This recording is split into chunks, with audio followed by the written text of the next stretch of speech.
core business, Cork's core business is to produce the sodas. But you see, there is no way they can sell those sodas to us without packaging them. So we have other secondary activities. Secondary activities like they must, of course, be manufacturing bottles. So as a good management accountant of this company, especially as regards to secondary activities, you need to come and advise this company and tell this company, these secondary activities, of course, you don't have to produce them here. So where are you better off? Should you, in this case here, continue making these products, secondary products like the bottles now? Should you continue making them? Or because they are tertiary to you, because they are secondary to you, can you get someone else to sell those bottles to you which are ready-made? So in short, are you able to consider outsourcing? Now, of course, a great management accountant now will come and attach costs, here. So he'll come and tell these people at Cork that if you're making each bottle here, you need materials, you need some glasses here. So materials could be like 10 shillings. You need labor. Labor could be, for example, 8 shillings. And then we have what we call overheads. Overheads perhaps 6 shillings. So overheads, of course, if you're to manufacture these goods here internally, we need space like this. We need to pay rent, ladies and gentlemen. So all those common expenses, the common expenses which are incurred for the benefit of many units at a time, ladies and gentlemen, we call them what here? Overheads. So they're incurred in a lump sum way for the benefit of many units. For example, at RCM College, when things were good, before this COVID struck, we used to pay rent for all of you.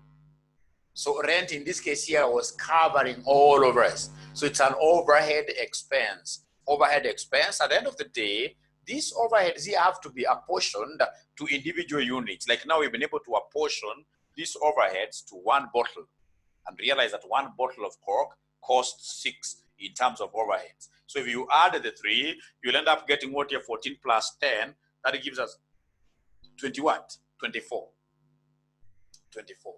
Then ladies and gentlemen, we will have to go to a company like Central Glass. Central Glass is a company that is renowned in East Africa for producing quality bottles. Central Glass Industries. It's a big firm. So we will go and ask Central Glass to give us a bid, to tender, to give us a price. We'll tell them, you guys, we want to stop manufacturing these bottles because really manufacturing of bottles is not our key competency. So we'd want to stop that, but for us to stop that, give us a very good reason to enable us to stop. And the best reason will be, give us a very good price. So these guys, because now their work is to make bottles day in, day out, they will come and they give you a very easy, a very good price because they're enjoying what we call economies of scale. So perhaps they'll come and tell you that outsourcing, if you buy from us, outsourcing in this case here, if you buy from us, ladies and gentlemen, we shall charge you each bottle 15. Remember, the essence of a great management accountant is to help the shareholders build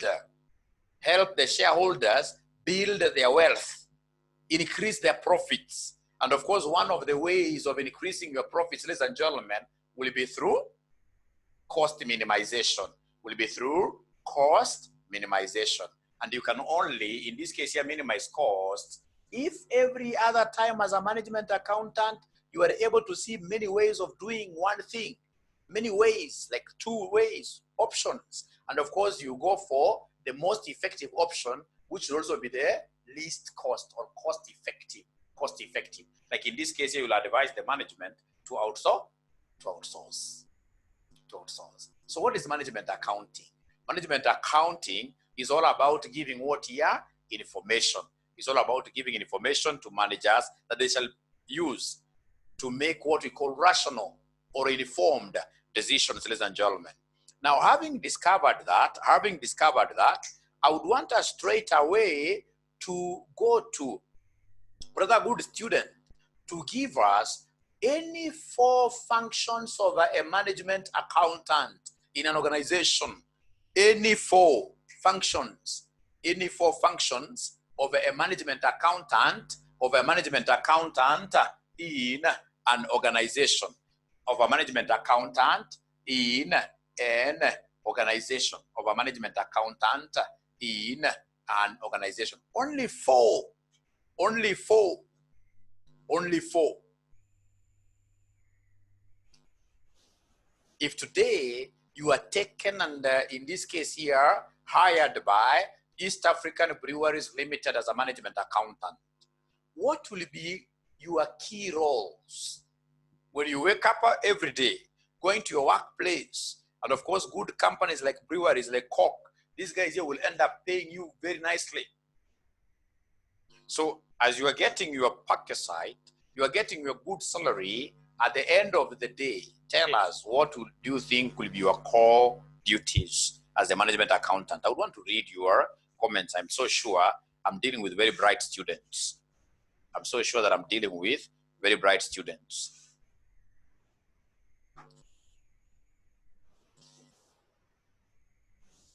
We have Omar. Omar is saying he's experiencing.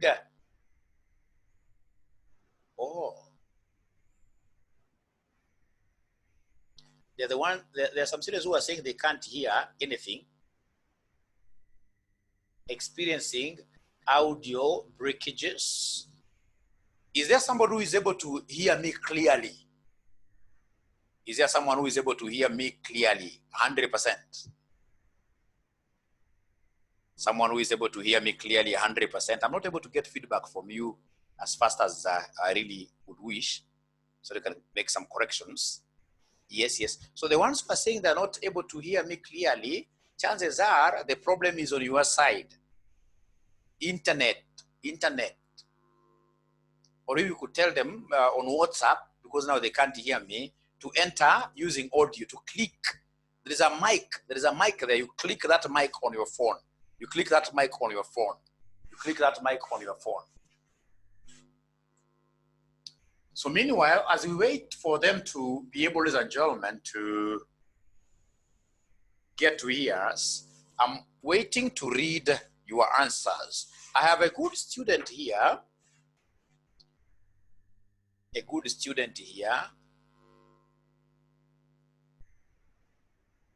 Generating reports for decision making, I like that. Helps in cost control, I like that. That is heavy. That's heavy.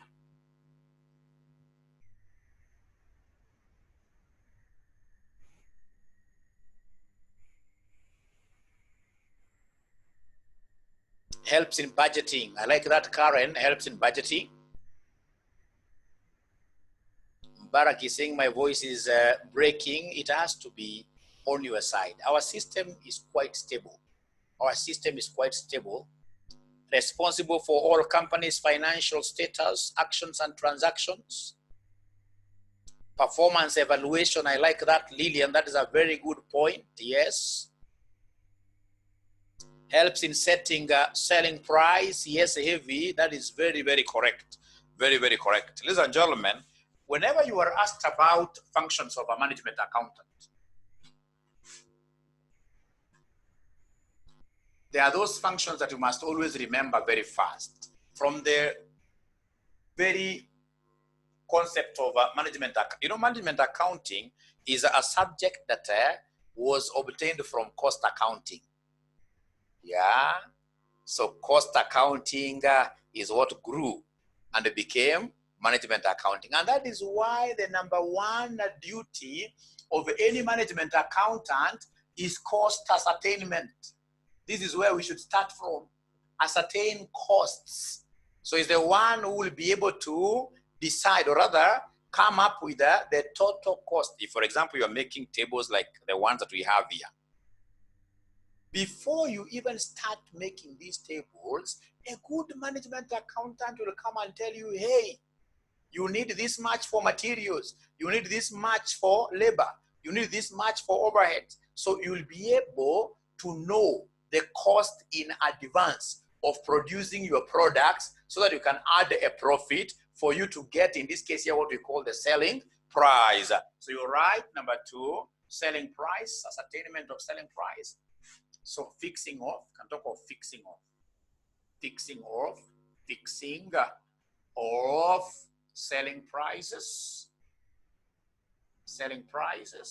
And then now from there, once I write those 2, I'll come very fast and remember the general duties of any management accountant. The general duties of any management accountant, or rather of any manager. Those general duties are which ones? What we normally call POCC. POCC. POC. The first P being the planning. That management accountants are heavily involved in the planning over a company, planning of a company's activities, planning of a company's financial status, planning, basically through making what here? Budgets. Budgets. So that's a key role. Number 2, the one that I would want you guys to remember very well, is the aspect of controlling. That management accountants are so good in terms of putting down controls that will ensure that at the end of the day, a firm's objectives are met. Remember the control systems. Like now, at the beginning of the year, most of us in this case here make so many resolutions. You'll get somebody who was, for example, at the beginning, or rather before the beginning of 2020, that's 2019, there must have been somebody who was heavily smoking. So at the beginning of 2020, this person came and vowed and said, in 2020, there is no way I will ever get any cigarette stick near my mouth. So this person, chances are, he'll be able to walk through this road of no smoking effectively, like for the first month, January. But once we hit, ladies and gentlemen, around there, February, you'll always get that inner voice telling you, why don't you just throw in one stick and then you will now go flat, no smoking again. So you are going very well in the first month, but now you have come here. There is that instinct, that inner voice, sixth sense, telling you, no, deviate a little bit, come and smoke, get out there. So when we are a great management accountant, we should never let this kind of ideas, in this case here, crop our colleagues, or rather our employees. If, for example, we have come up with a budget and they say that we need to use like 100 bags of cement to produce, or rather to construct a house like this, a good management accountant will be able to manage, or rather will be able to monitor the daily reports and see whether the daily usage is within the control limits, to ensure that by the end of the day, we shall be able to use cement, number of bags, which are there about 100. The variance should never be very big.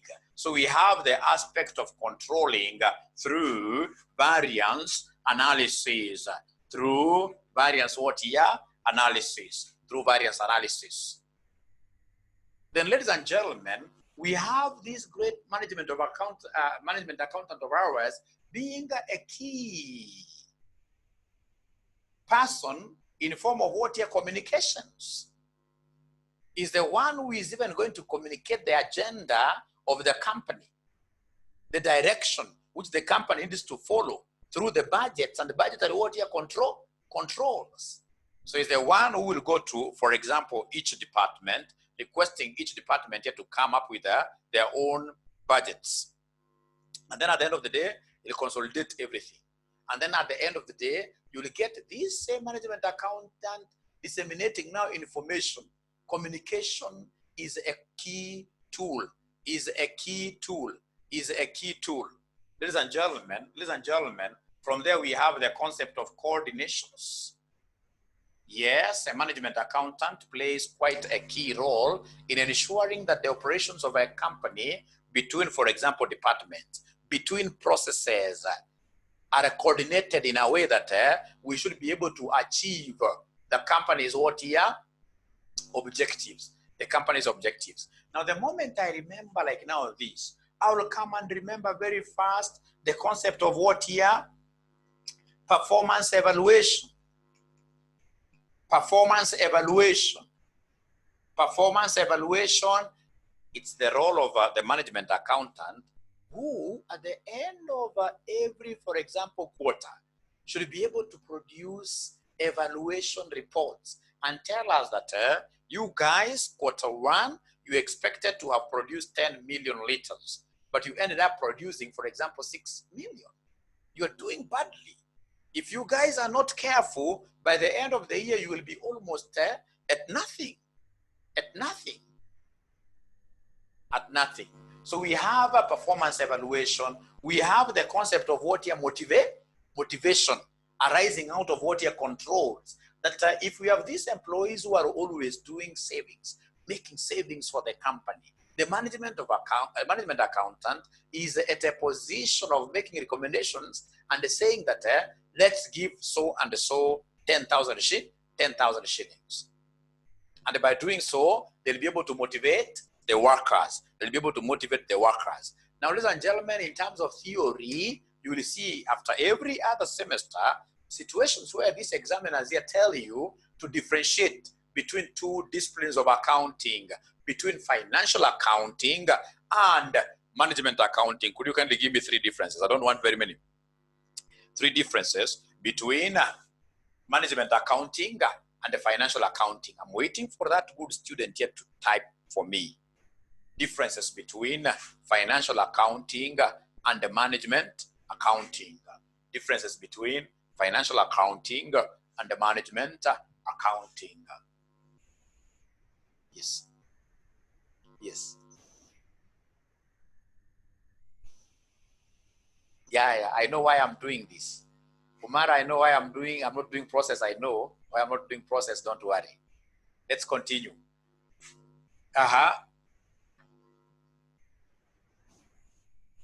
Is muted. You can just comment there.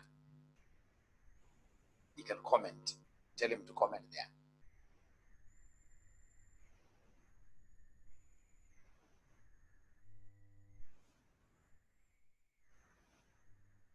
Okay, so as we wait for him to make a comment there, ladies and gentlemen, could you kindly give us any 3 key differences between management accounting and the financial accounting?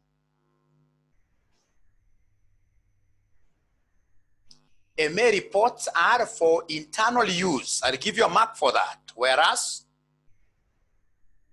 FA is for both internal and external. And that is why you will see financial accounting statements like the income statement, statement of financial position of these big companies being advertised on the dailies, because financial accounting reports are majorly external.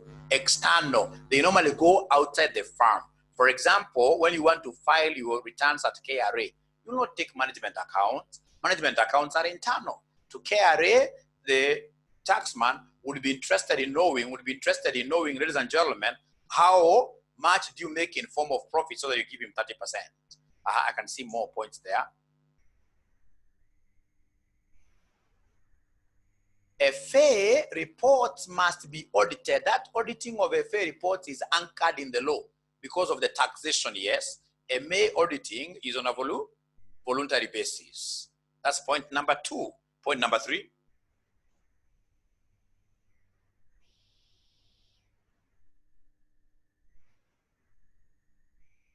Financial accounting is highly regulated from the format. You know, if it's a financial accounting report, there is no way you can just do like an income statement anyhowly. in whichever way. No. The international accounting standards have stipulated the format. They have stipulated the format, yes. But for MA, if you put two management accountants on the same table, give them the same information, ask them to come up with reports, both will come up with, of course, the same answers, but different presentations. I like that. Any other difference?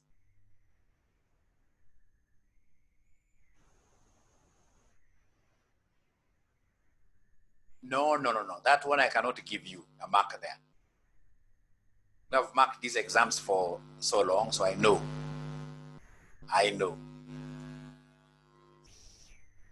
FA data is historical. That's a great point. And when we talk of management accounting, we tend to see more of what here the future, like the budgets, etc. Of course, even MA has got some historical data, but mostly we normally talk of what here? Futuristic. Thank you very much. There is nothing really that I should be able to add on that. Now, you're moving on very well. The next thing, of course, will be cost classifications. Cost classifications, ladies and gentlemen, we normally classify costs in accordance to so many ways. For example, there is this classification we call behavioral classification, classifying costs in accordance to how they behave. So could you kindly give me 4 costs under behavior classification? 4 types of costs under behavior classification.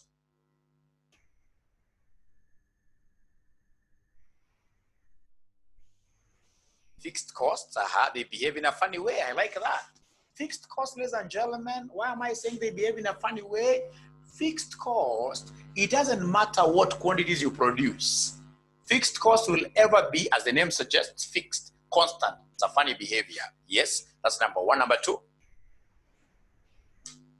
current variable costs. Variable costs are those costs, ladies and gentlemen, that are directly proportional to quantity. Those costs that are directly proportional to quantity. The more you produce, the more the variable cost you will incur. If you produce 0, the variable cost will be 0. Now, before I move from variable cost, could you kindly give me an example of an expense that you know of in these organizations which happens to be variable, purely variable? Purely variable. Any cost or expense that you know of that is incurred by these organizations that is 100% variable. Material cost is normally variable. If, for example, ladies and gentlemen, I'm producing tables, I need timber. If I don't produce any table, then the timber cost incurred will be 0. The more the tables I produce, the more the timber cost. We have what we call direct labor. Those laborers that are engaged in production. If I don't produce anything in the year, then I don't need them. Very good. Now we go still back to our classification of costs in accordance to how they behave. Apart from fixed that Karen has given us, apart from variables that Karen has given us, which other expense are you able to reckon very fast that happens to be what here under this behavior classification? Semi-variable costs. Semi-variable costs, ladies and gentlemen, as the name suggests, semi means partly. Semi-variable costs are those costs which are partly variable and partly what here? Fixed. Could you kindly give me an example of a semi-variable cost that you guys know of? Give me an example. I hope you are taking your notes down very well. Good students make their notes as we teach online. They take their notes. As we teach online, they make their notes. Electricity, thank you very much. Because if you are to close shop and go, say, to Hawaii for 3 months, for your shop, there is that standing charge. The standing charge moves like this. So we have in this case here the fixed charge, fixed cost, and then we have these other cost, which now depends on the kilowatts that you use, which depends on the kilowatts that you use. So you can see the total cost here will be having two components, fixed and what here? Variable.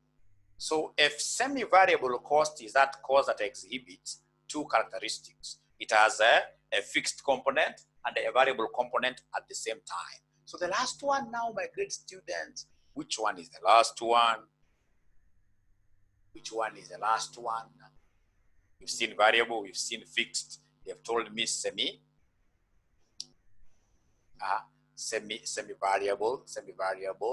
The last one is supposed to be the stepped fixed costs. Stepped fixed cost by definition, ladies and gentlemen, stepped fixed cost, ladies and gentlemen, stepped fixed cost are those costs that remain the same within some range. Beyond that range, they do what? They increase in a lump sum way, like how we could agree with our landlord at RCM. We agree with our landlord that provided we have all the way up to 20 students, we only need this size of space where we're going to be paying like say 30K a month. But should we get more than 20 students, we would need another room. So now we'll be having 2 rooms. So our rent is going to double from 30 to 60. All of these are what here at once. So you can see how this step is cut like a staircase, So stepped fixed costs are those costs that remain constant for some range. Beyond that range, they increase in what here? Lump sums. Ladies and gentlemen, you can also classify costs according to the functions of an organization. And a functional classification, which costs are you able to remember very fast? I want to go back to my topic. Which costs are you able to remember very fast under functional classification? According to the functions that an organization does, which cost are you able to remember very, very fast? Production, factory cost, I like that. Production is a key major function of a company. Production and manufacturing, that is the same.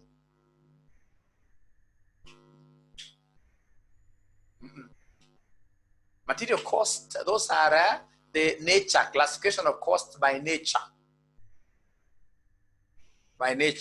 Now we are looking at the various functions. Functions like now, of course, if you go to functions, you'll always get like a department called what here? Administration. So we have administration, what here? Costs. We have selling and distribution. That is a major function. Selling and distribution, etc. Now, how about controllability? If you were to classify costs according to controllability, we're going to have 2 types of costs there. Which costs are those?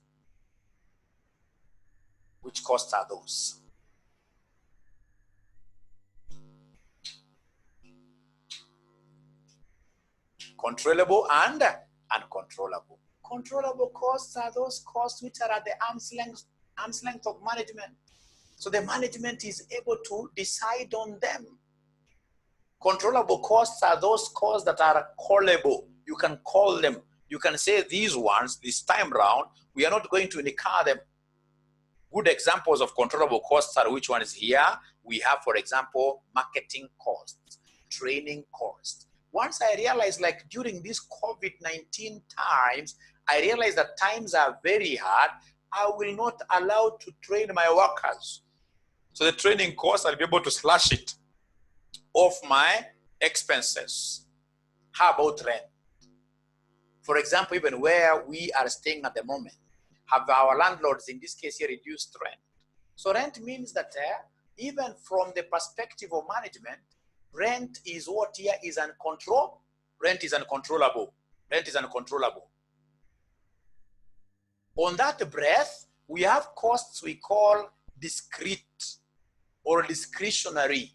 Discretionary, like if you look at May 2017, they wanted us to define discretionary costs. Discretionary costs are those costs that are incurred when the management wants to incur them. So they're incurred at the discretion of the management. If the management wants, that is the key word.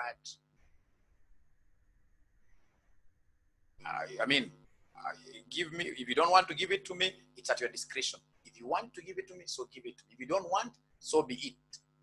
So it is you to decide. You've got powers. And that is why all discretionary costs are controllable.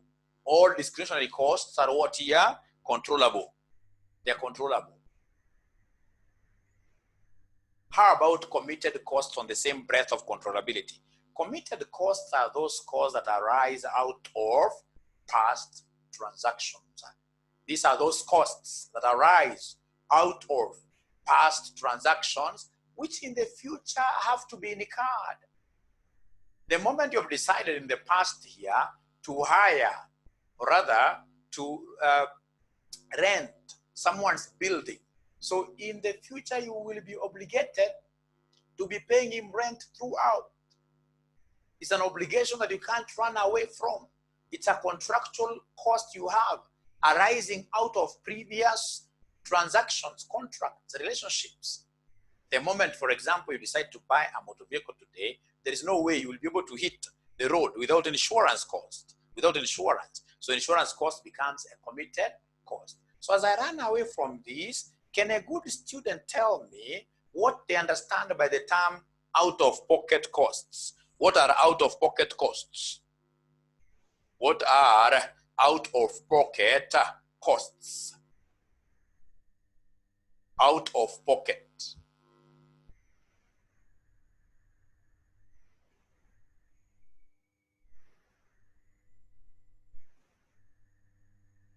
What are out-of-pocket costs? I'm waiting for somebody to type. Remember, we promised a present today to those students who will be very aggressive in terms of answering Mwalimu's questions. The ones who shall be very, we shall call them by their names here. And we shall end up giving them good presents. We shall end up giving them good presents. Good presents. Good presents.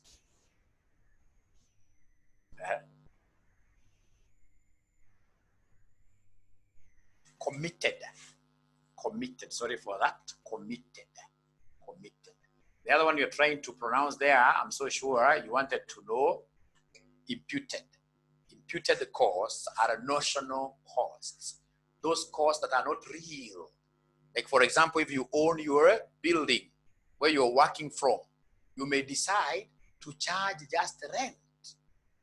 You go to your income statement and charge rent, assuming that the building is not yours. But at the end of the day, you appreciate the fact that that rent is hypothetical. At times they call them hypothetical costs.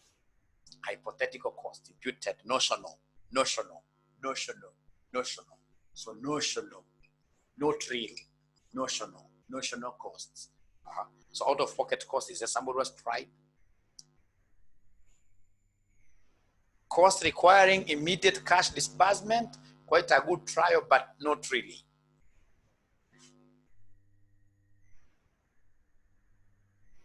Third-party source, no.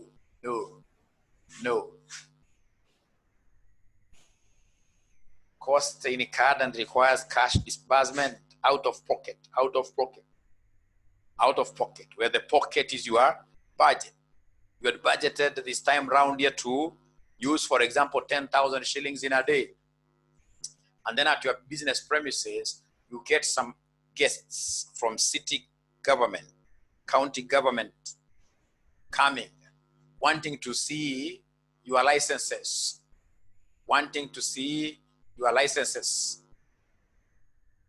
So of course, these guys will have two options. Either you give them a bribe or they put you inside. Either you bribe them or they put you inside. You being a Kenyan, which option will you go for? Would you give them a bribe or you would rather go to jail? Please tell me in the comments there. City council officers have come. They are telling you, give us 5,000 shillings or we take you to jail. Or we take you to jail. Or we take you to jail. What do you think in this case here will a great Kenyan do?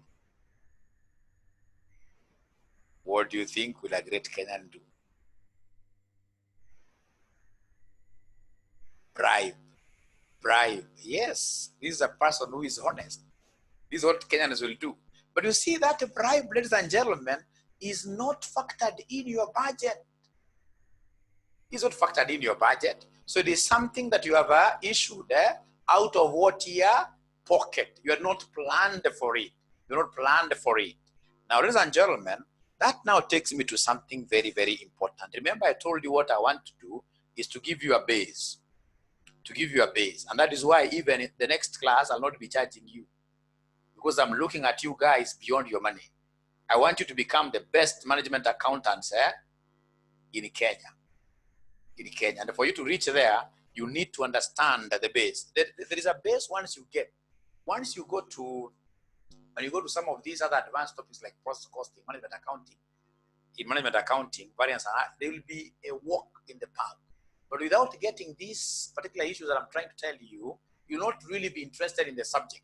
And that is why you'll get a student failing 5 times in a subject like this. And the moment you fail 5 times at that lower level, chances are you will leave the course and go for some other course, perhaps tailoring. Very good. So I would want to take you straight away to what we call inventory management. Under inventory management, what does your examiner want you to know? I know you have done inventories in your classrooms, in your classes. So inventory management, under inventory management, when you are studying inventory management, what are some of those key things that you're supposed to be knowing, even from your syllabus?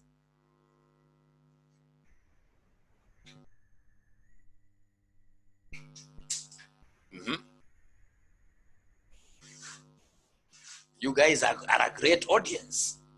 You are a great audience. I'm able to see you participating quite a lot. And I can assure you at the end of the day, somebody is going to get a great, is there somebody who has, okay, not yet.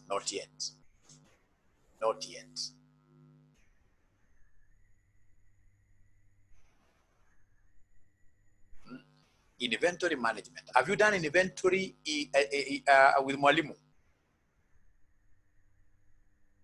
They have done inventory.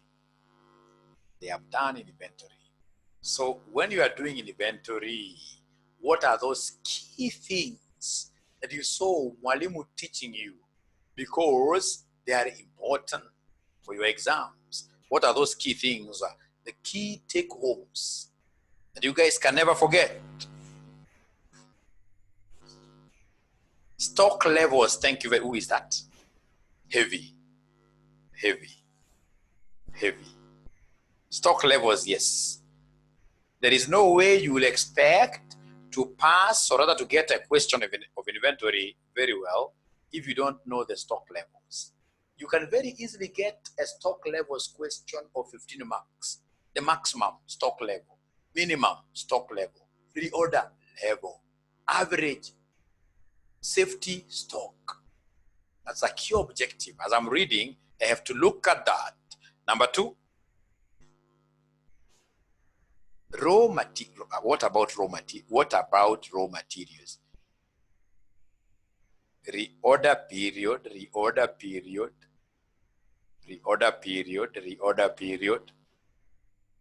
The key things you guys are forgetting, really.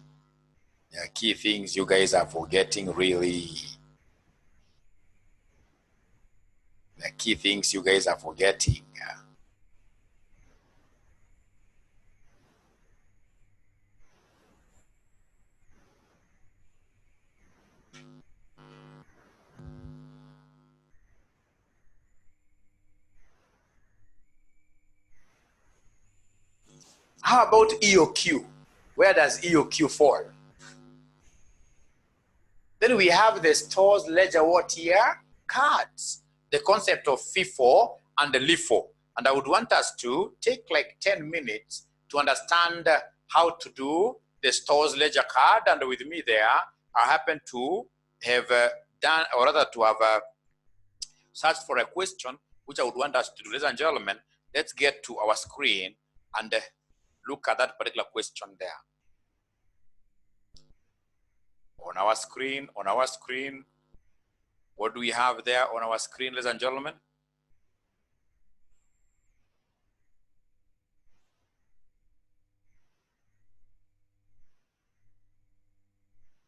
On our screen, ladies and gentlemen, what do we have there? We are told first in, first out, first in, first out. If I get an examiner, ladies and gentlemen, who is giving me this kind of a question from this area, that's an examiner who is wishing me success. That's an examiner who wants me to pass with flying colors. Wants me to pass with flying colors. So I've been given example 1 there. J Limited had the following material transactions during November.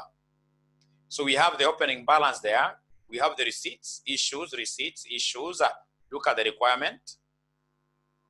Calculate the closing inventory at the end of November using FIFO method. So we have here stores ledger card. Stores ledger card. Stores ledger card. The model is FIFO. So we have debts. We have receipts. We have issues. And then we have balances. Balances.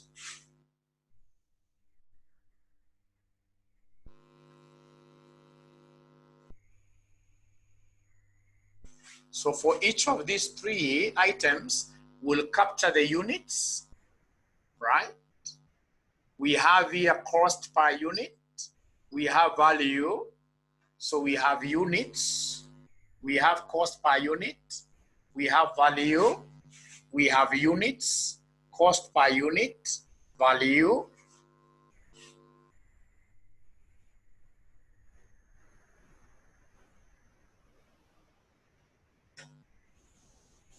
So this stores ledger card, ladies and gentlemen, is for which month? The stores ledger card, if you could pin my question there. JM Limited had the following transactions during the month of November. So I'll come and put November here, and even if you're not asked here, we normally, even if you want to give any normal talk over first there. 1st of November. So 1st of November, we should be able to recognize the opening balance. And the opening balance, they are telling us 1st of November, number of units there were how many? 20. So it's opening balance, it comes here. So we have 20. Have they given us cost per unit? Oh, yes. They have told us for the opening balance, the cost per unit is 4. So then we have 20 times what? 4. 20 times 4. 20 times 4 gives us what here? 80. That is the end of this particular transaction. Kuisha maneno. Very easy transaction to capture, really.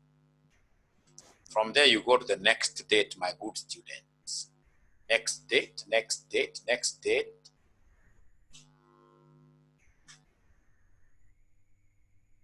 Yeah. Next date, I expect you to give me the next date.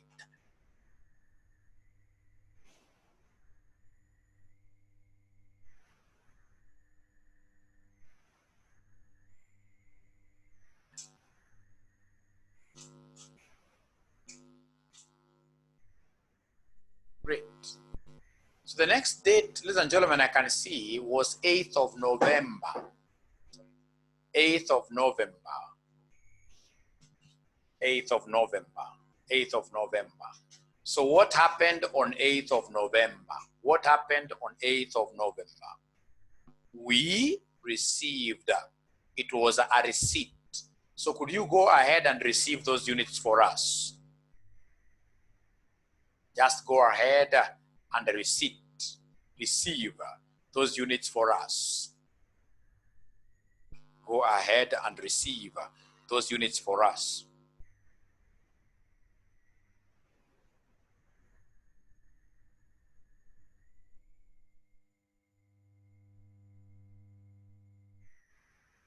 Receive them for us. Please pin for me the video because of that. Receive them for us. Receive them. receive them for us. Receive them for us. So receiving is normally the easiest thing. Receiving is the easiest thing. How many units are we talking about here?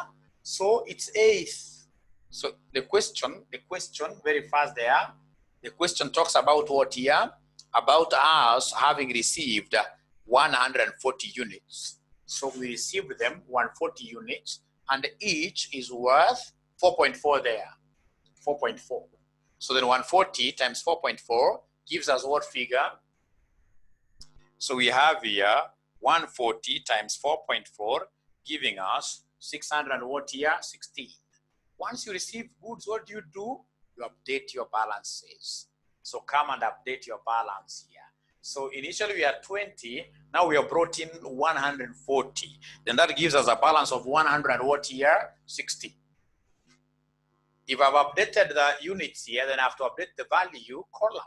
Initially I had 80, so we have brought goods worth 616, so plus 80, then that will give me 600 what here?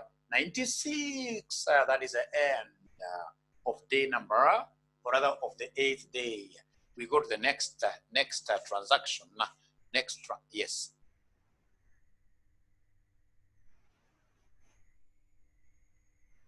No, you can't do that. You can't do that. This is an opening what here? Balance. If you record it here and then you record it under balances, you'll be double counting. You'll be double counting. This is a balance just brought forward. A balance just brought forward. It has to be under balances. Thank you very much for that question.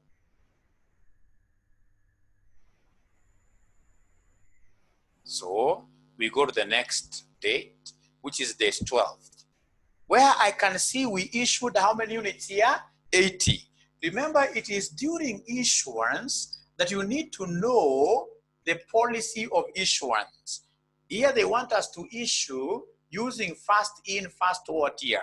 First out. If you allow me a minute, I'll be able to give you some background of these models here, of these theories here. Remember, if you have a store like this, and you are acquiring your raw materials, these raw materials here perhaps could be something like, say, timber. It's a big store. So you're getting timber. Timber coming, for example, in terms of same sizes. So day one, we get timber at a price of 10 shillings here per foot. That's day one. Day one. Day two, we want to increase our raw materials in our stores. We go looking for timber. We get timber has become scarce. When timber is scarce, of course, the price goes up. So we'll be able to get same quality of timber, same size at 12 bob.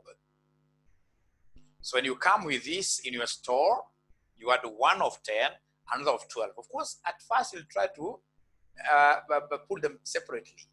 But as you get along, as you become big and big, you will not be able to differentiate between those batches. You can't be able to say that this is a batch of 10 that I'm giving, this is a batch of 12, this is a batch of 20. No.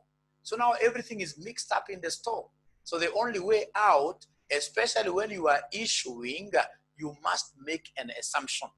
So the assumption, like in this case here, is first one, or rather, first in, first out. First in, first out is also known as the oldest. Is also known as the oldest what here? The oldest stock. Is also known as the oldest what here? Oldest stock. Oldest stock. Now, I would want to show you two ways which you can use, and then you tell me which way is the better. Which way is the better? I would want us to discuss here. And if you want me then to show you this, how to do this in two ways, using two methods, allow me to go back a little bit here. I start with this simpler method, and then I'll be able to show you now between the two, which one you should be able to go with in your exam. Now come here. This simpler method is a method where you will simply be looking at, before I update this particular store's ledger card balance of mine, I'll ask myself, did I have in this case here any stocks up there before these arrived? Yes. What quantities? 20 at 4, giving me what here? 80. Then whatever I've brought now, I don't mix this up. So I'll be talking over 140 at 4.4, giving me what here? 616. Like that. So we don't combine. That's method 1. We don't combine. Method 1. Now, ladies and gentlemen, come back here. Come back here. Now, here we are trying to issue. And when we are issuing, we must know the policy. Which policy are we issuing with? Is it FIFO or a LIFO? Or weighted average? Which are we using? The examiner will always tell you which method you should use. Like this examiner has told us to use FIFO.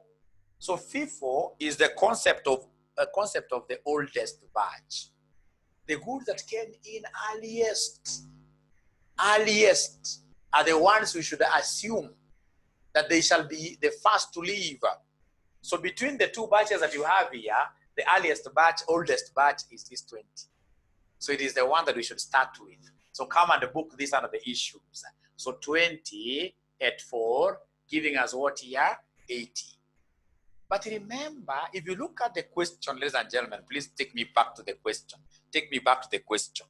If you look at the question, ladies and gentlemen, on issues of the 12th, in total, we issued 80 units. 20 have come from here. But now you see we have a whole 60, which must come from here. So we have a whole 60 that must come from here. Now, ladies and gentlemen, 60 is coming from here. Each is going for 4.4 there. So we have 60 times 4.4. Come and mention this. So 60 times 4.4. 60 times 4.4. This will give us 200 what here? 264, my good students. After you have captured your 80 units, come and update your balances. The 20 is gone. Here we have eaten 60 from here. So then we are left with 80. And remember, from this batch, each unit is going for 4.4, giving us what here? 80 times 4.4, giving us 352. Now, from there, ladies and gentlemen, I will go to the next date after 12th. The next date after 12th is which date here? I can see it is 18th. It's 18th. We never captured this.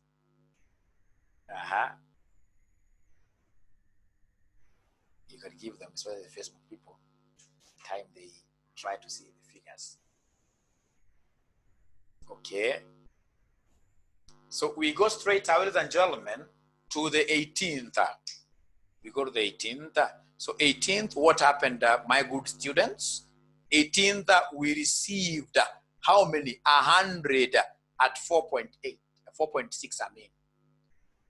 Receiving is the easiest thing, ladies and gentlemen. Receiving, somebody giving you even money. The one who is on the receiving end will be very happy. So receiving is a simple thing. So for receiving on the 18th, in the video, on the 18th, ladies and gentlemen, we received 100 at 4.6.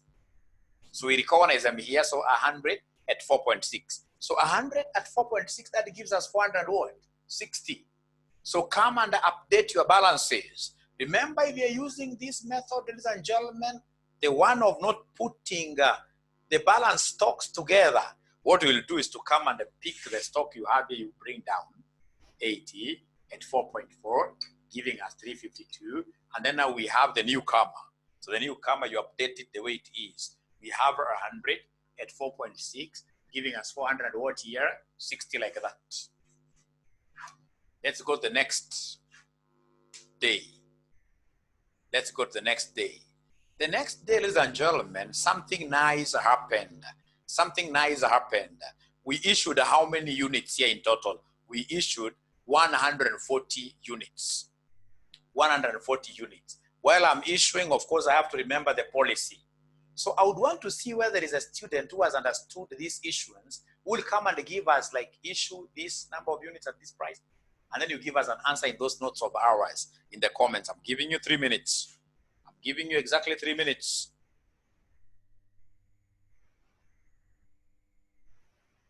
I'm giving you 3 minutes.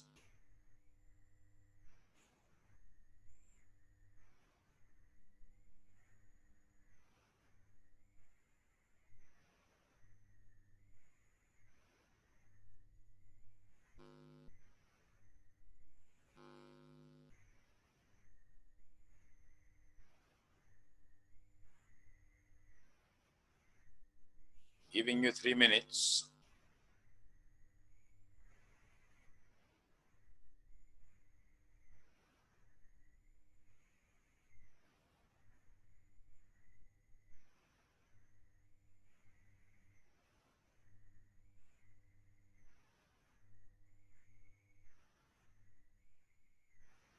Somebody should be able to tell me on the issues, on the issues, like how many units here, how many units, like that. Somebody just try. Karen says 80 by 4.4, 352. Is that everything?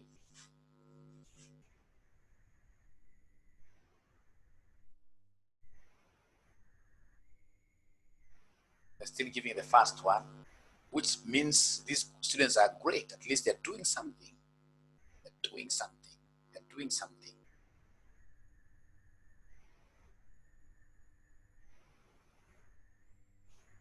The second one, 60 by 4 point, giving us 276. Now, these students of mine are brilliant. What they have done, they have gotten the correct answer. They have known the concept here. Ladies and gentlemen, they came and knew that given that this examiner wants us to make use of FIFO, given that this examiner wants us to make use of FIFO, FIFO is first one. The first ones that came in should be the first ones getting out. First in, first out. The oldest. So they came and saw that between the batches that we have in our stock balances, the oldest is what here is 80. So they went ahead and gave that quantity out first. They gave that quantity out first. So we have 80 at 4.4. So 80 at 4.4 will give us what figure? 80, already we have it. No harm in trying again. Times 4.4, that gives us 350. But not forgetting, ladies and gentlemen, that on this particular day, if you could pin my question there, on this particular day, ladies and gentlemen, which is on the 26th, in total, we issued 140. So we have a whole 60 here to finish our journey of 140. So we have here 160 in the video, 100, so 140, I mean, we have a whole 60 there. And given that we have depleted these, so this 60 can only be coming from where? From this 100. So if it's coming from this 100, then 60 will be at 4.6. So 60 at 4.6, 60 at 4.6, what do we have there? We have 60 times 4.6, giving us 276 like that. So remember, you have already exhausted these. Now out of 100, you consumed what? 60. So now we are left with what here? 40. 40 each going at how much?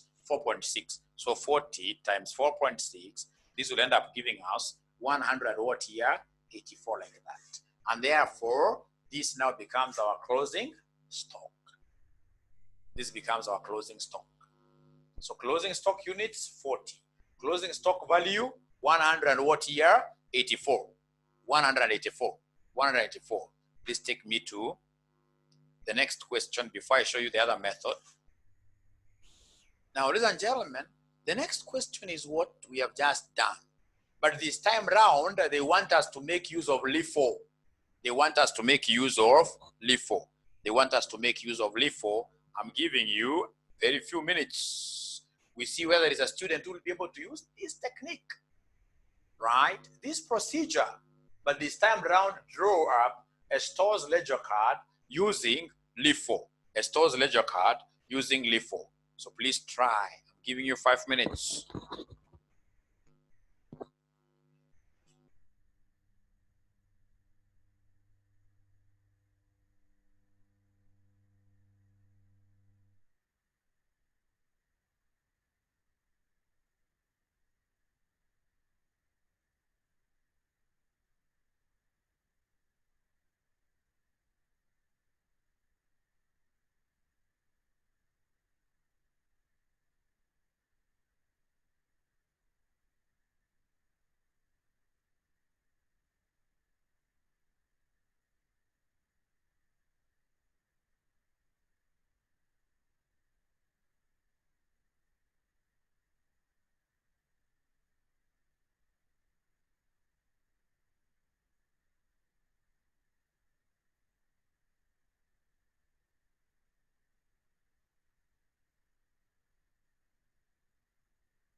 Is there somebody who has been able to get us the value of closing stock using LIFO? Using LIFO, somebody who has been able to give us the closing stock value using LIFO.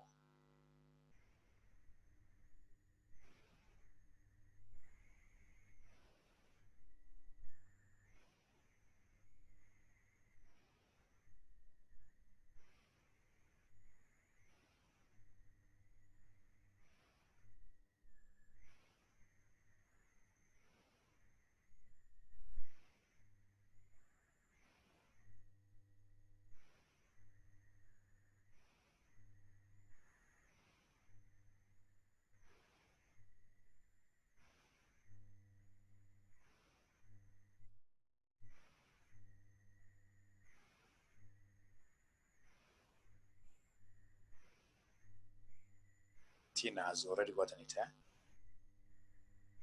20 by 4.4.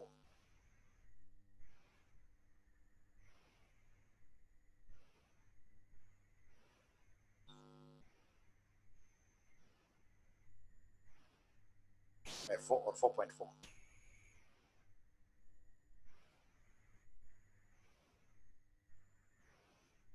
Different figures.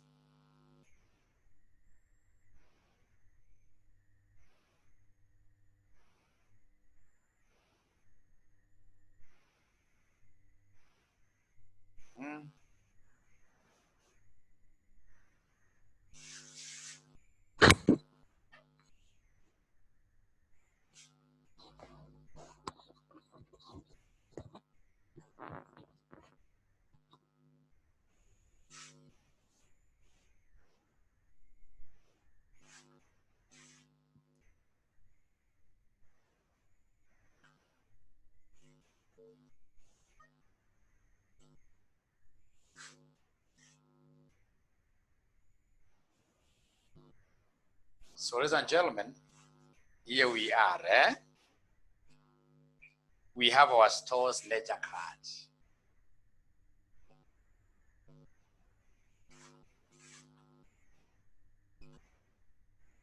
We have to state the policy. The policy here is LIFO. The policy is LIFO. Store's ledger card. The policy is what here? LIFO. So we have debt. We have receipts. We have issues. We have the balance.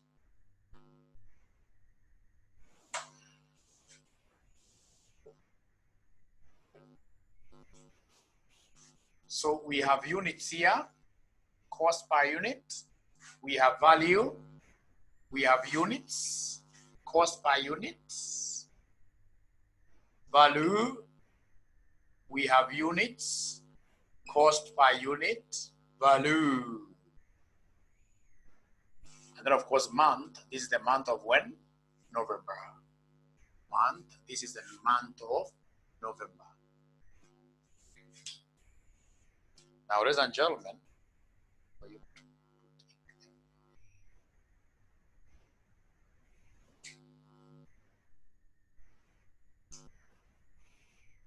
so here we are. So we have here the month of November. We have the balance brought down. First, we have first of November. In the question, if you could pin that question for me. 1st of November. 1st of November. We can see opening balance of 20 units at 4. So we have opening balance of 20 units at 4, giving us what here? 80. 20 at 4, giving us 80. We go to the next date. So the next transaction, ladies and gentlemen, is a receipt which took place on the 8th of November. 8th of November, we received 140. 8th of November, we received 140. We received 140 units. So receiving is very easy. 8th of November, we received 140 at 4.4. Right? So what is 140 times 4.4? Somebody look at my board. 140 times 4.4. That gives us 600 OTR 16. That gives us 616. So come and update balances. If you'd want us to adopt this approach, I really like this approach, where you don't mix up your balances. You don't mix up your balances. So we have the old stock at 2480, and then we have our fresh supply at 140, 4.4, and then we have 600 OTR 16. So that is it. That is it. You go to the next date after the 8th of November, ladies and gentlemen. Now, you can see the next date was 12th. 12th, something very interesting happened. We had an issue of 80 units. When it comes to issuing, we must know which policy are we using. We're using LIFO for issuing. So LIFO is the latest batch. The newest batch will be the first to be released. So the newest batch, so ladies and gentlemen, the newest batch here, if you look at the batches that we have in our store, remember the balances is where we have our store. Where we have our store is there. So in our store, we have got two batches here. 20 is the older batch, 140 is the newer batch. LIFO stands for latest, or rather last in, first out. Last in, first out. So the last that came in is a newer batch. And unfortunately, this newer batch of 140 will be able to give us the total number of units that we need to issue on this particular day.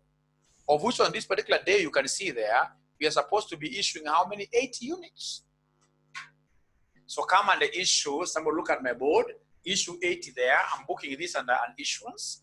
So issue 80, issue 80, issue 80, issue 80 at 4.4, issue 80 at 4.4. So now we have removed 80 from here. Now here we no longer have 140.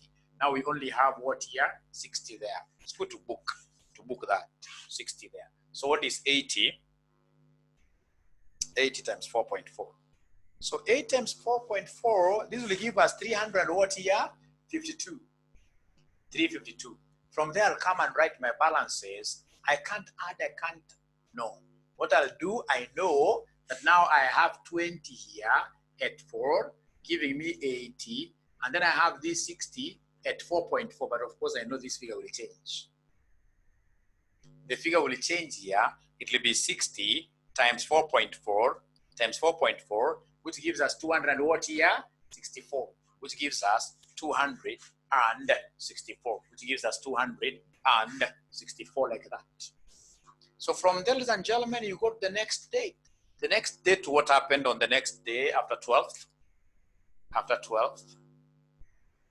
After 12th, we have 18th. On 18th, I like receiving. We received how many? We received 100. We received 100. Each at what here, somebody? 4.6.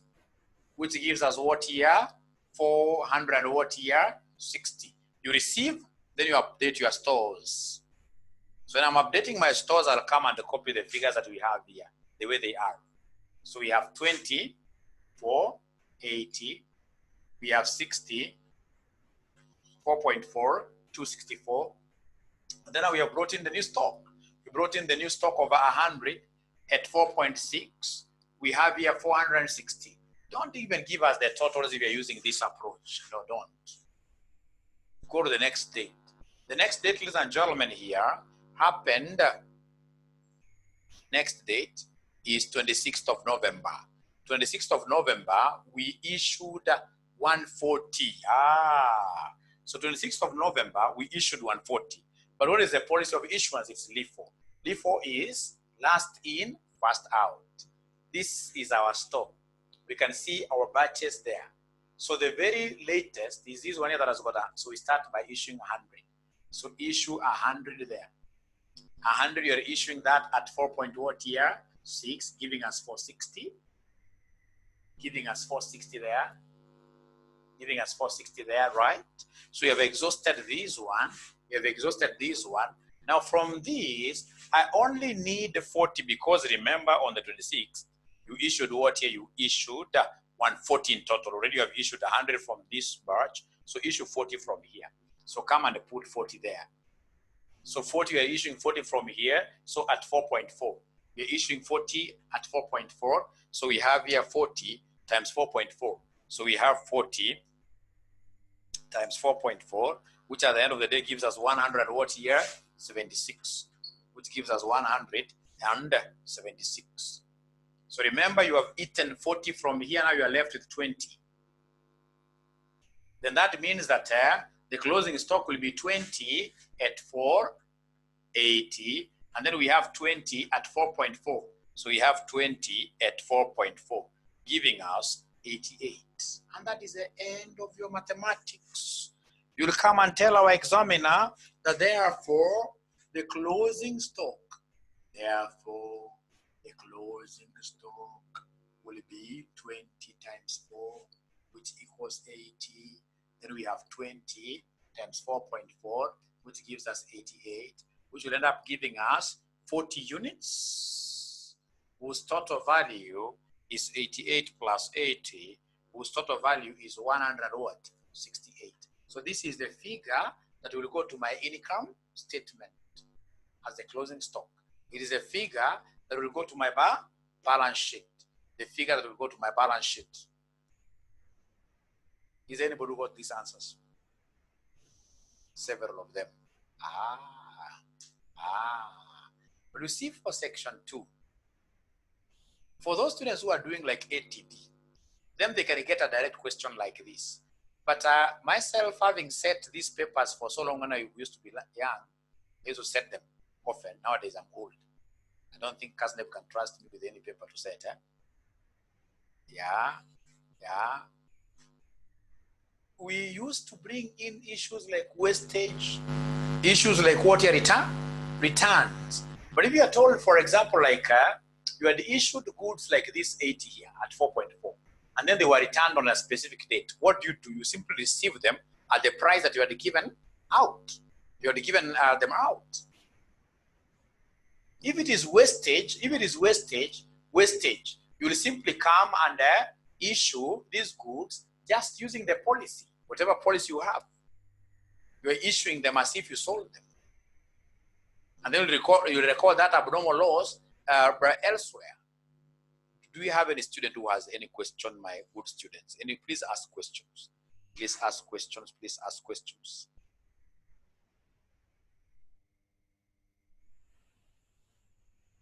Please ask questions. Anybody who has a question, I would want to give you like 5 minutes. You relax a little bit.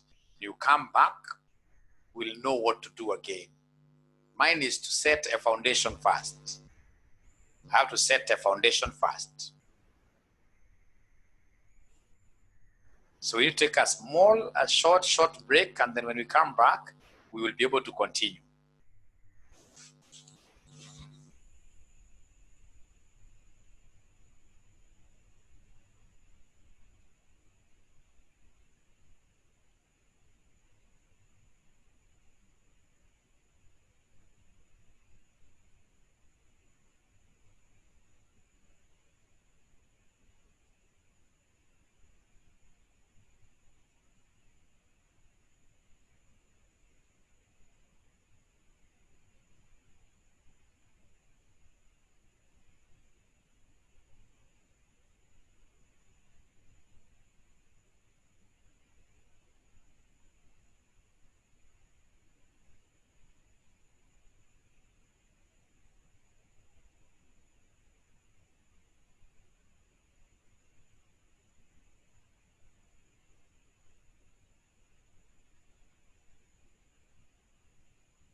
Great. Thank you very much and welcome back.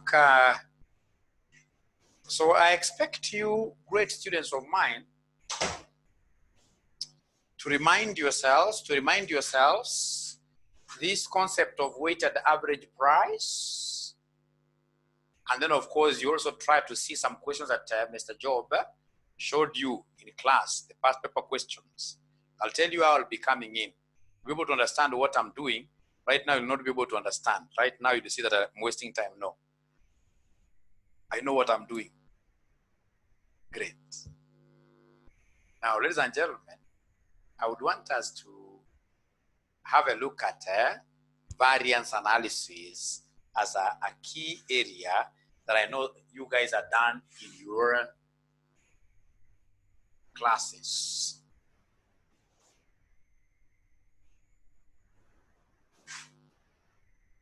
So right there, variance analysis.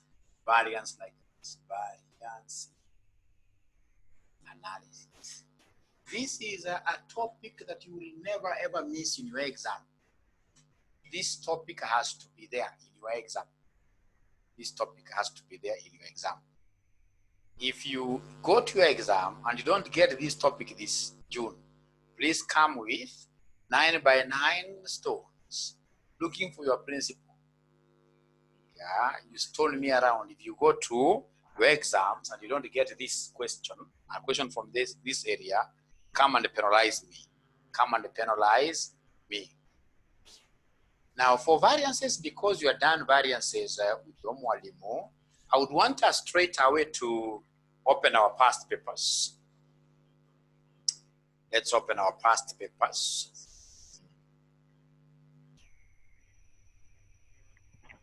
You've never done variance analysis. You've never.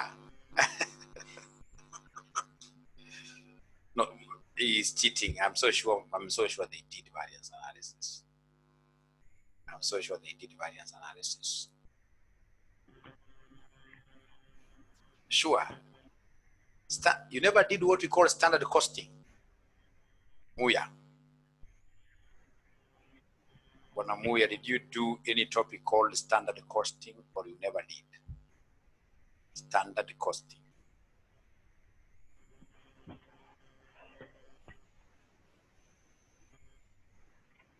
Anakataa bado ama amekubali sasa? We ask Mr. Job. Okay, even if you never did this in class, of course, that is not an excuse we shall be able to give to Casney. Now here we are better off just getting the concept. After all, ladies and gentlemen, this is a simple subject.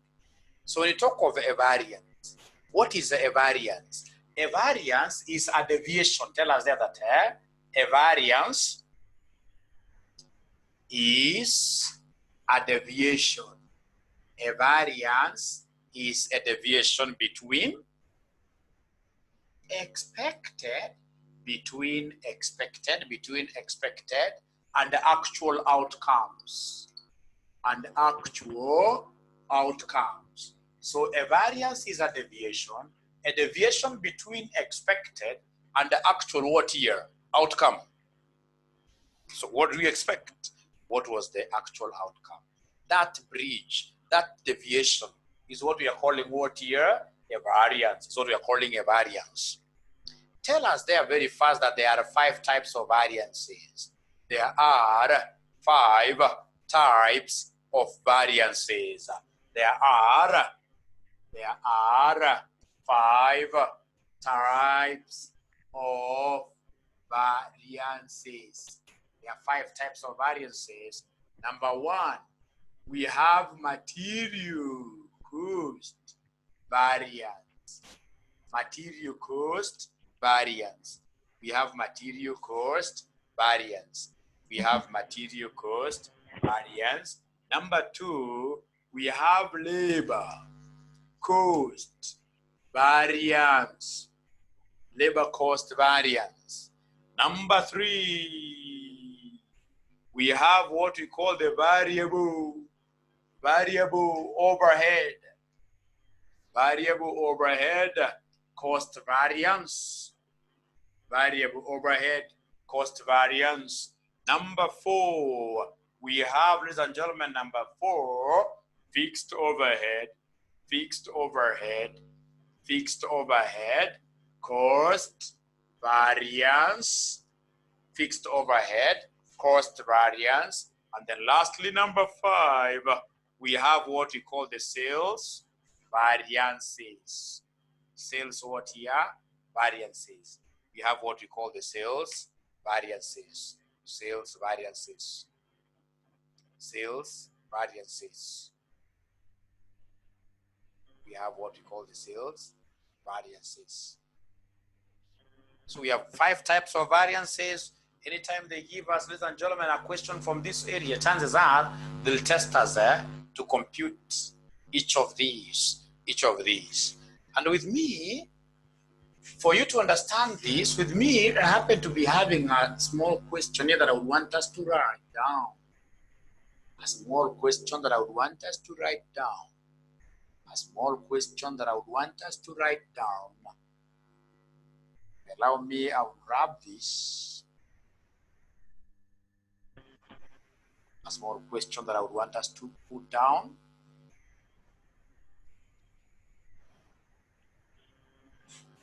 So mention there that consider the following. Consider the following standard cost card. Consider the following standard cost card of producing 1 unit of an atomic 1 unit of an atomic bomb. 1 unit of an atomic bomb.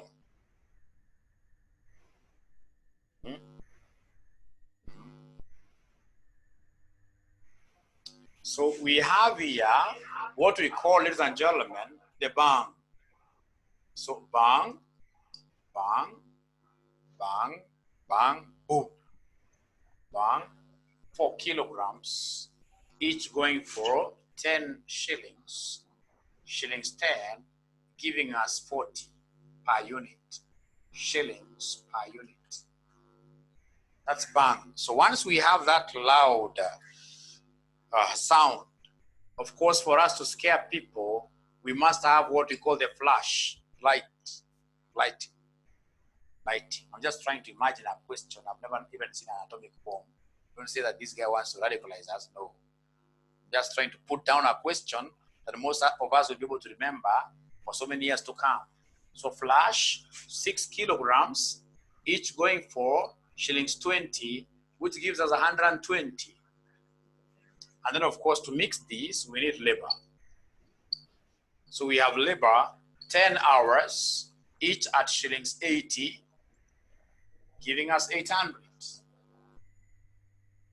So then at the end of the day, we are looking at 900 what here? 60.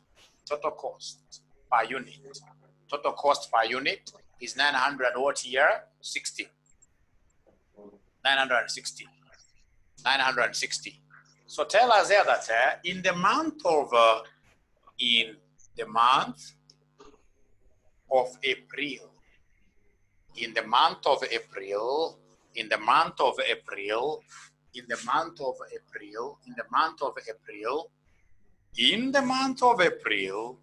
100 units of the atomic bomb, 100 units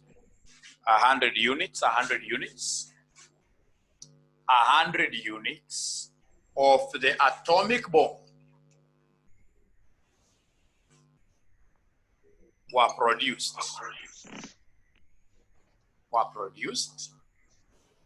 and the following expenses were incurred.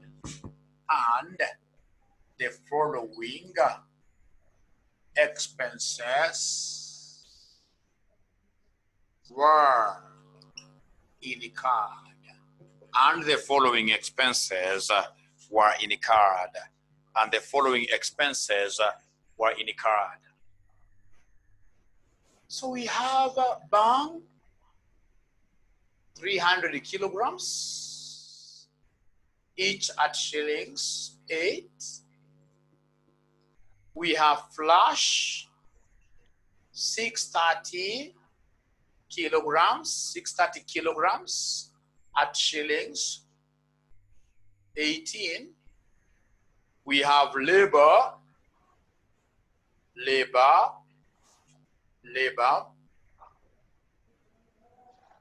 980 hours, 980 hours, each at shillings 81. Each at shillings 81. So we are required to calculate number one, material cost variances. Number one, we have the material cost variances. And then number two, we have the labor cost variances. So the moment we finish these two questions, we simply go and sleep. From here, we simply go and sleep. Only two questions and then we disappear. Only two questions and then we disappear. So we start with the first one, right there, a title, material cost variances. Material cost variances. Material cost variances. Material cost variances. Tell us there that material cost variances are divided into two. Material cost variances are divided into two. Full colon. Number one, we have the material price variance. Number one, we have the material price variance. And then number two, we have the material usage variance. Material usage variance. Material usage variance. So you've got two types of material cost variances. We have number one, material price variance, and then number two, we have what we are calling the material usage variance, two of them. Now, ladies and gentlemen, for us to be able to compute any type of variance, we must be given a standard versus actual. So anytime they want you to calculate a variance, what have we said? That our examiner must give us the standard, where we began from, what our budget was at the beginning, and what we actually spent.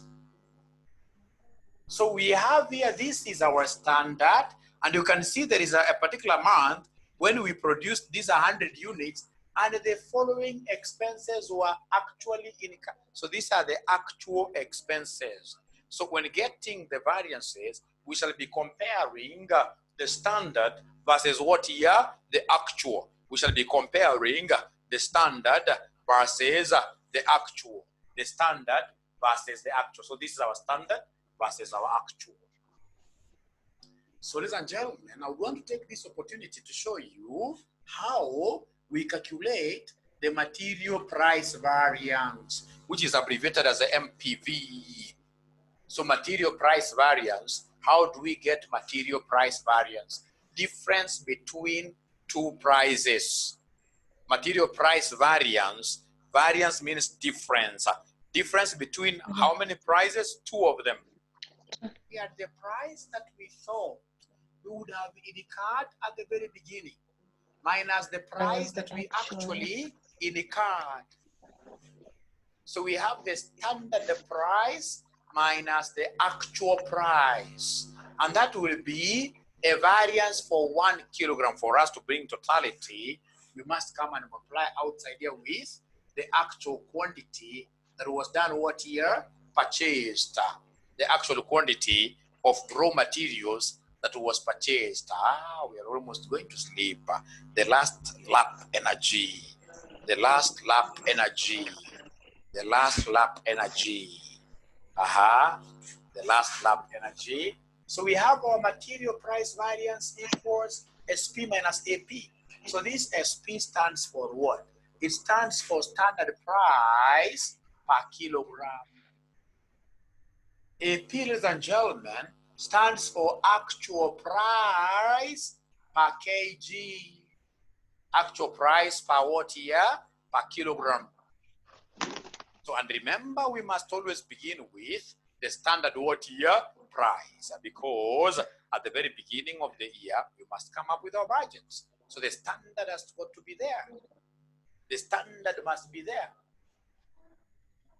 Now, ladies and gentlemen, I would want us to take this opportunity to calculate the material price variance of bond. The material price variance of bond. I would want to give you a minute and see whether there is a student who will be able to get that correctly without even Mwalimu showing any demonstration. Without Mwalimu showing any demonstration, would you kindly give me the material price variance, material price variance of this bang? Without Mwalimu showing any demonstration, I want to see whether I have got geniuses. You know, geniuses normally get these things here even before they are taught, right? Material price variance, material price variance, material price variance equals who? Equals who? Material price variance equals who?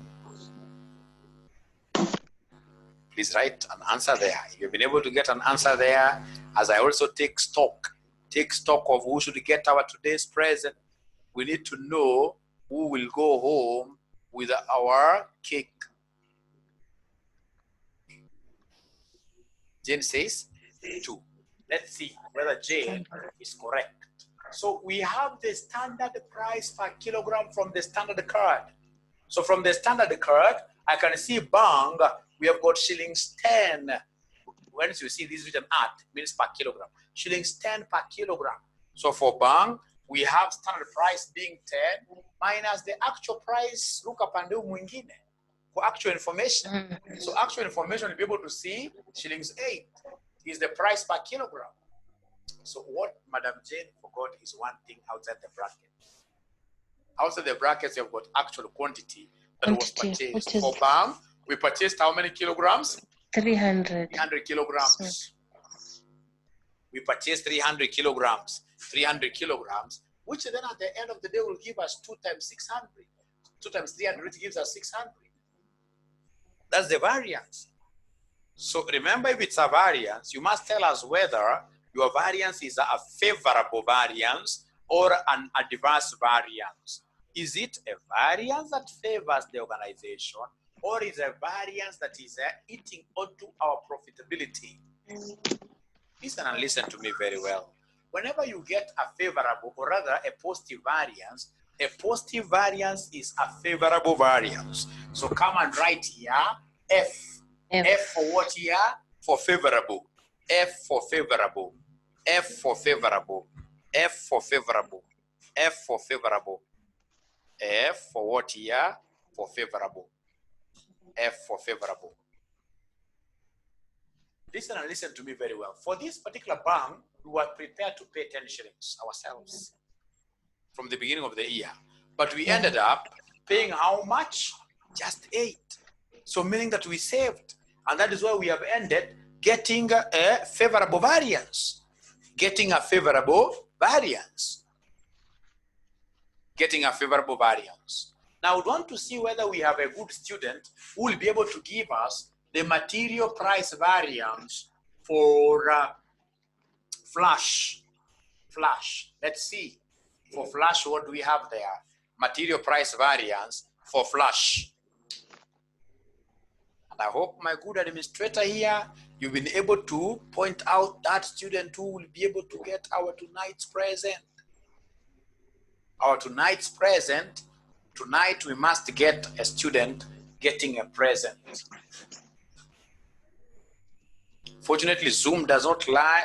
We have all those records of how students have been participating. So Zoom doesn't lie.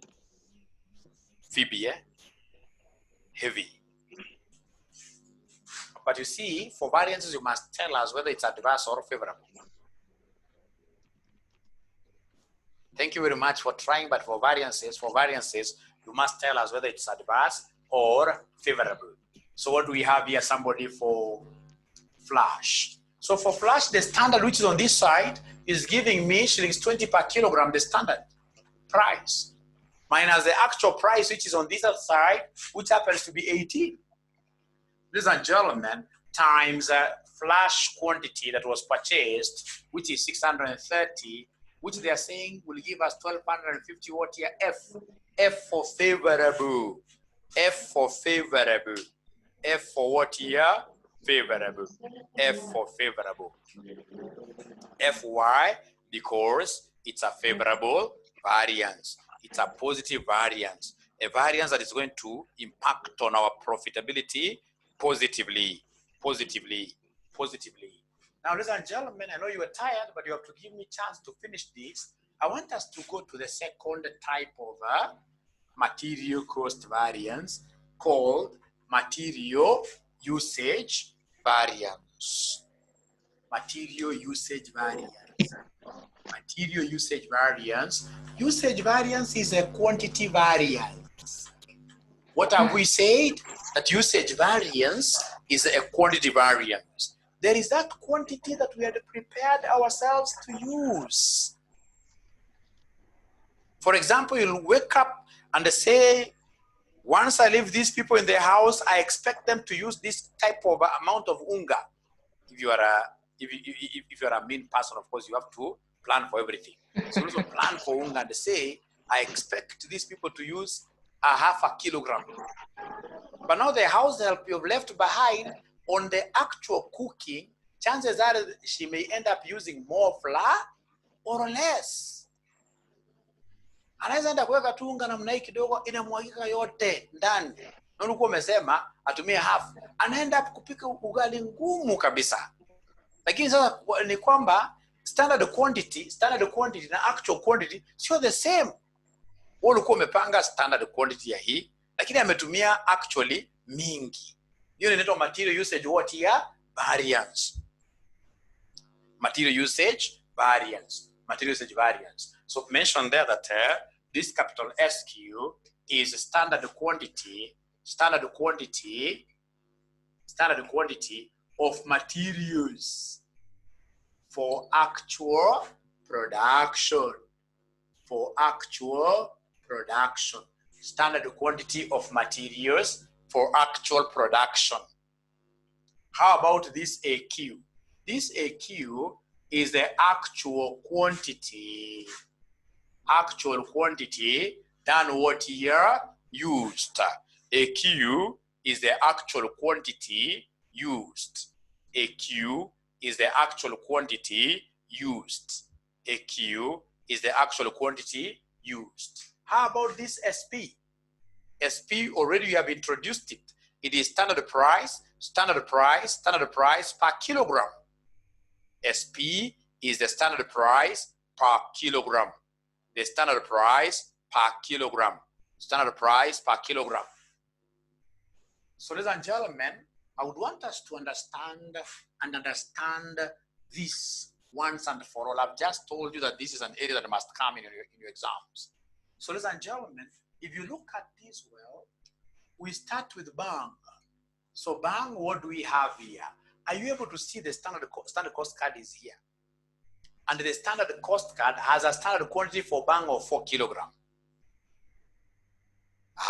If I can understand this, I would have understood the entire variances. So bang, I can see 4 kilograms here. But remember the definition of capital SQ.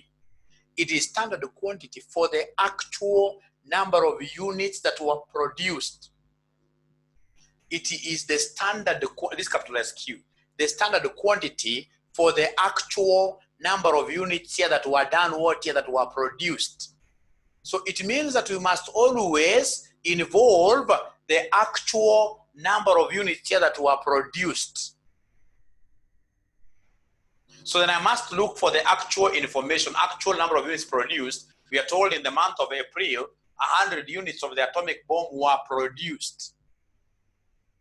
So I have to take here 4 kilograms times 100, because we have said that capital SQ has to be reflective of the actual number of units here that were done, what here that were produced. So it will be 4 times 100 minus the actual, don't confuse this with 100. This is the actual quantity of material, actual quantity of materials that was used. So for bang, we ended up using actually 300 kilograms. So for bang, we ended up using 300 kilograms.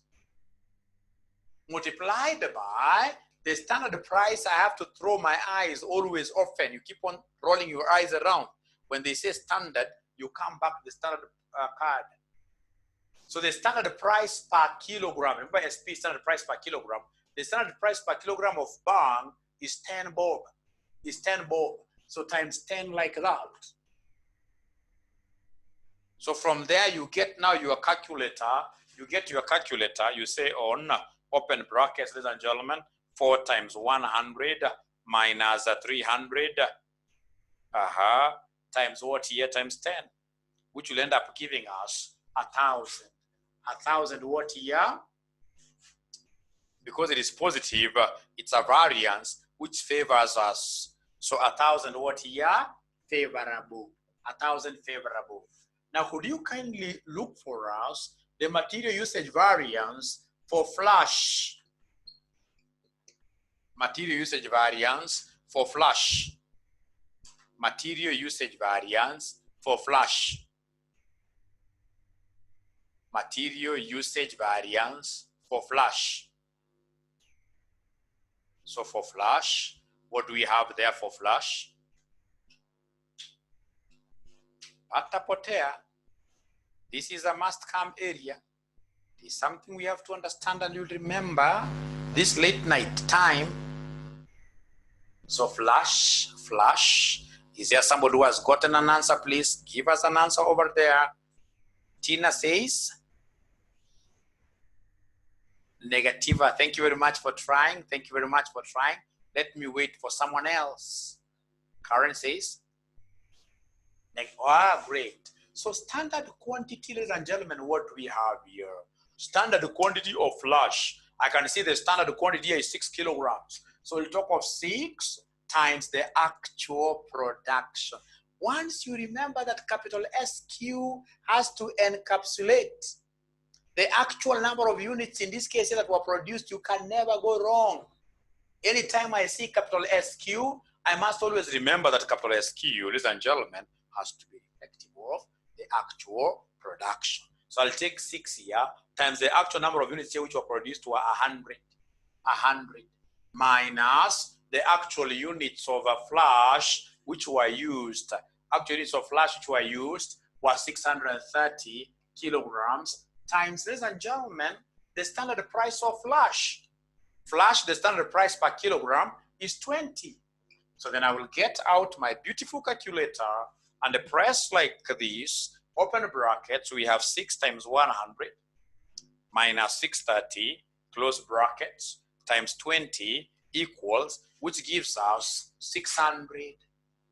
600, and because it's negative, here we don't write negatives, we always omit them. It's negative, so what you need to do is to come and write A, or what they said, unfavorable. A stands for what here? Adverse. A stands for adverse. A stands for adverse. A stands for adverse. Now, ladies and gentlemen, having gotten that, I would want us to go to the last area before I leave you guys to disappear. The last area, so we're going to finish this question, is the labor cost variance. The labor cost variance. So please tell us there very fast that labor cost variance is divided into 2. Labor cost variance is divided into 2. Labor cost variance is divided into 2. We have number one, oh yeah, labor rate variance, that we shall be abbreviating as LRV. Labor rate variance, that we shall be abbreviating as LRV. And then number two, we have labor efficiency variance. Once we finish this, straight away, we go to bed straight away. This is the last area now. So we start with labor rate variance. Once I hear this word variance, I know that there is some subtraction to be done. And the subtractions between what? Between the standard and the actual. To be specific, this is the labor rate difference. Labor rate variance, what do we have there? We have standard rate minus actual rate.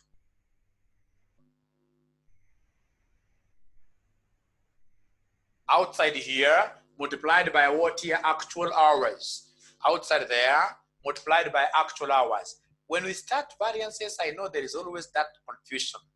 But I can assure you, by the time I'll be doing a past paper question, everyone here will be all smiles. Because you'll have known that umeiva kitu ambayo inakuja kwa mtihani. Kitu ambayo inakuja kwa mtihani. So hii kitu ya maana sana. Hii ina process costing. Kitu ya maana sana. So tell us there very fast that SR stands for standard rate per hour. SR stands for standard rate per hour. SR stands for standard rate per hour.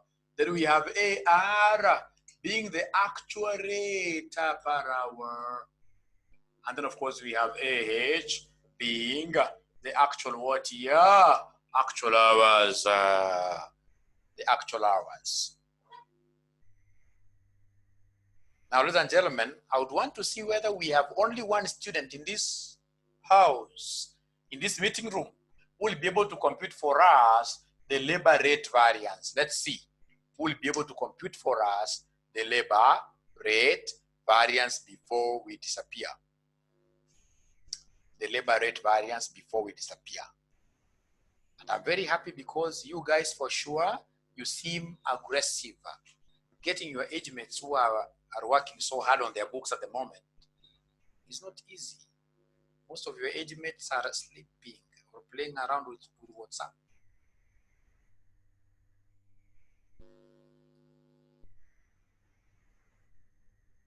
So remember, whenever you get a negative, you ignore the negative, and they say that the answer is what here? Is adverse. The answer is adverse.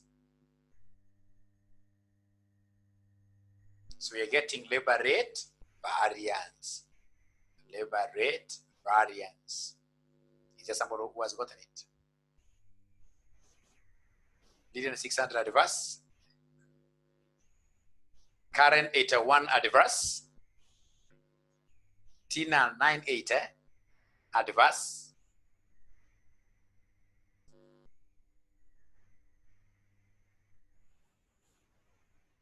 Let's do it together. Let's do it together. So labor rate variance, ladies and gentlemen, we've said it is a standard rate per hour. And you can see these are hours. I want standard rate per hour. The standard rate per hour here is 80. Minus the actual rate per hour. You can see the actual rate. From the actual information, the actual rate there is what here is 81. So minus 81 multiplied by the actual labor hours. Actual labor hours, ladies and gentlemen, you can see they were 900 what here? 80. Actual labor hours were 980. Actual labor hours were 980. Actual labor hours were 980. So then, ladies and gentlemen, could you go ahead and give me the proper answer? The proper answer here will be 980 what here? Adverse. Adverse because it's negative. You see, you can say negative and then you say adverse. So negative we ignore, and then you simply crown it by saying adverse. If that is okay, we go to the last. Is there somebody who got this correct? Tina. So has Tina been the one who has been giving us the correct answers throughout? Or that is very hard to answer? There are several. So then who goes home with our present today? We'll have to vote. We'll have to vote. We'll have to vote. We'll see who goes home with our present tonight. Somebody must go with our present tonight. Even Susan, eh? Okay. And we got 980. Okay. Oh, Martin, shout Tina. Because maybe he knows that Tina will give him something, eh? Okay. Okay. Now, ladies and gentlemen, we go straight away to labor efficiency variance. So right there, the last one, as we go towards this important activity of getting to know who was the most aggressive in our virtual class, in our Zoom class, and then we reward them, I would want to ask you a very good question. Kenya, we have got so many tribes. I think they could be 46 or thereabout. Yes, very many. Amongst all these tribes that we have, which tribe will you say is very, very efficient in terms of how they conduct their businesses, in terms of how they do their businesses? Which tribe? Somebody in the comments there, that can also give you a mark and an advantage over getting a present. Which tribe will you say is the best in terms of what you are doing business? Just type there. Which tribe? Tina says Kikuyu and Kisi. And I want to imagine, Tina, you're not among any of those two, eh? Karen says Kikuyu. Martin says Somalis. Best in doing business. Kikuyus are aggressive. That's okay. Somali Mubarak is voting for himself, eh? Evi says Kisi. Is Evi a Kisi?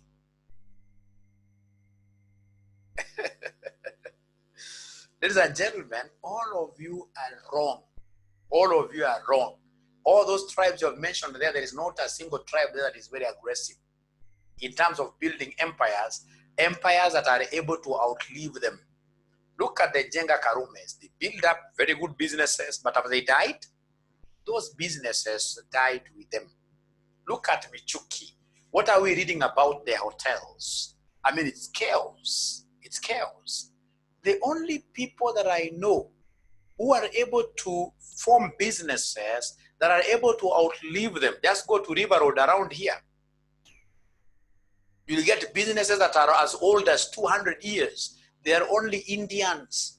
Indians are the most efficient people, business-wise.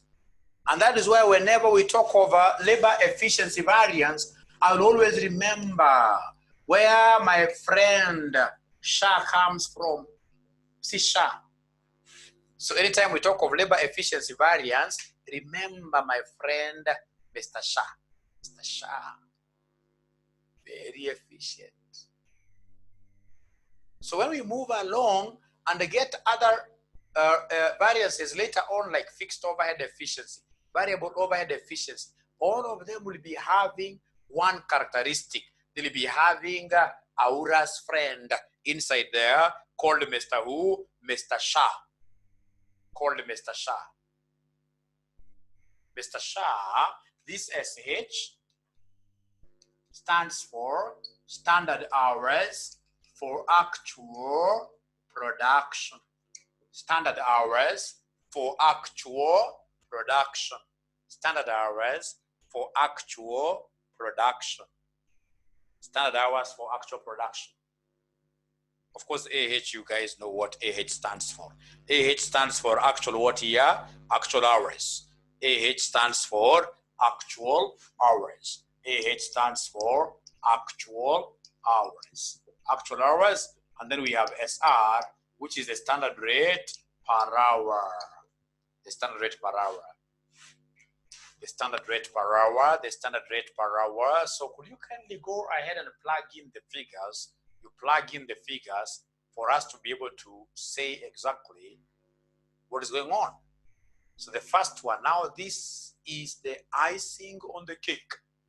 Let's be able to see whether Tina is the one who will go home with this trophy as per Martin's suggestion. But I think Tina was gotten really all the answers tonight. Susan has also been prominent, isn't it? 1600 favorable. Tina 200 favorable.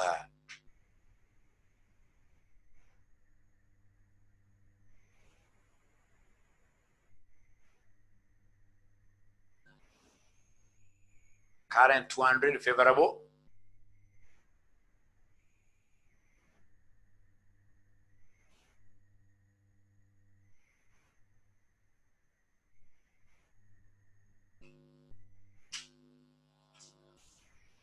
Tina has corrected. Tina, you are dropping the ball at the last minute. 1600 favorable.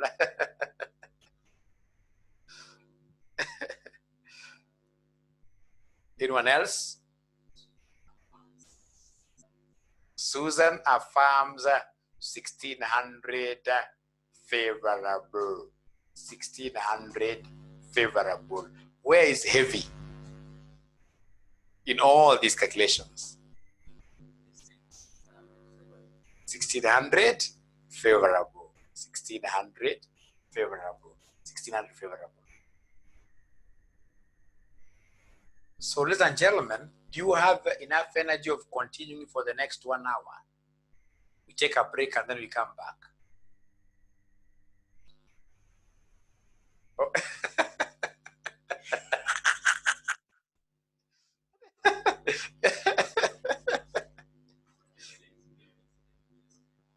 Heavy is heavily asleep.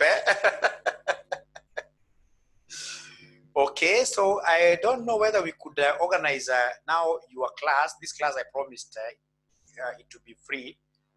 It was supposed to be a free class to you people.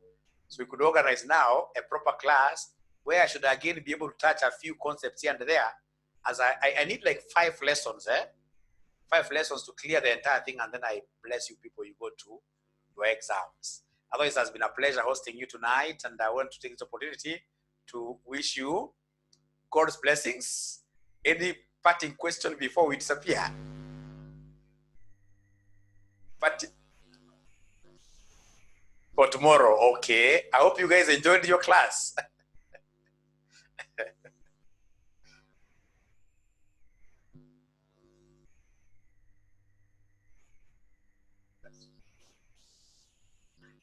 Early in the morning. Oh, okay. Okay. But I hope you enjoyed the class. I hope I've added some value in your life.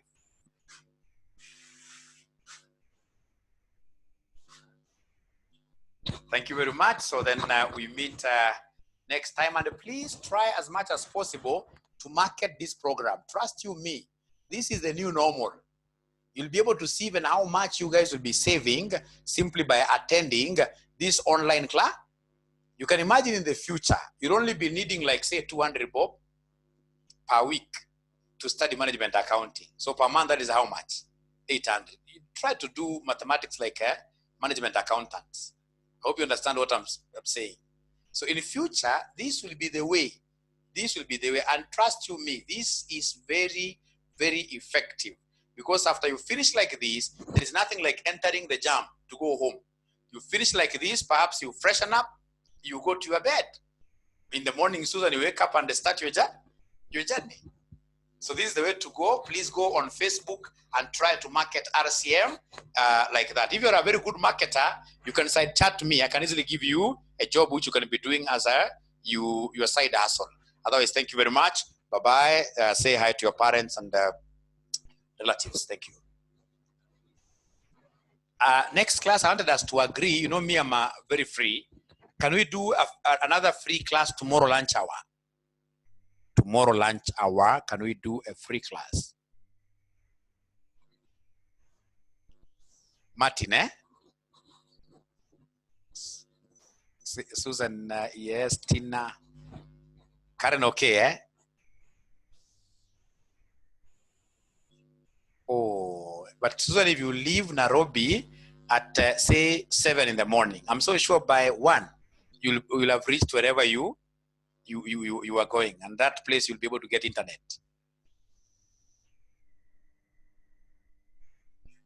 Sure. Eh? What I could do, you know, because of this Zoom thing, someone like Susan, you can even organize a one-on-one class through Zoom. Eh? Yeah, once you get a stable internet, or when you come back, you simply tell me, Dr. Aura, I need a makeup of the class that I missed. I'll be able to give the class to you. Is that agreeable, Susan? Unfortunately, I don't know their faces. I don't know who is Susan. Oh, that's Susan. Okay. Thank you very much. So Susan agreed to that we can have this class after she comes back. That's great. Thank you very much. Good night. All the best. God bless you. Okay. Okay.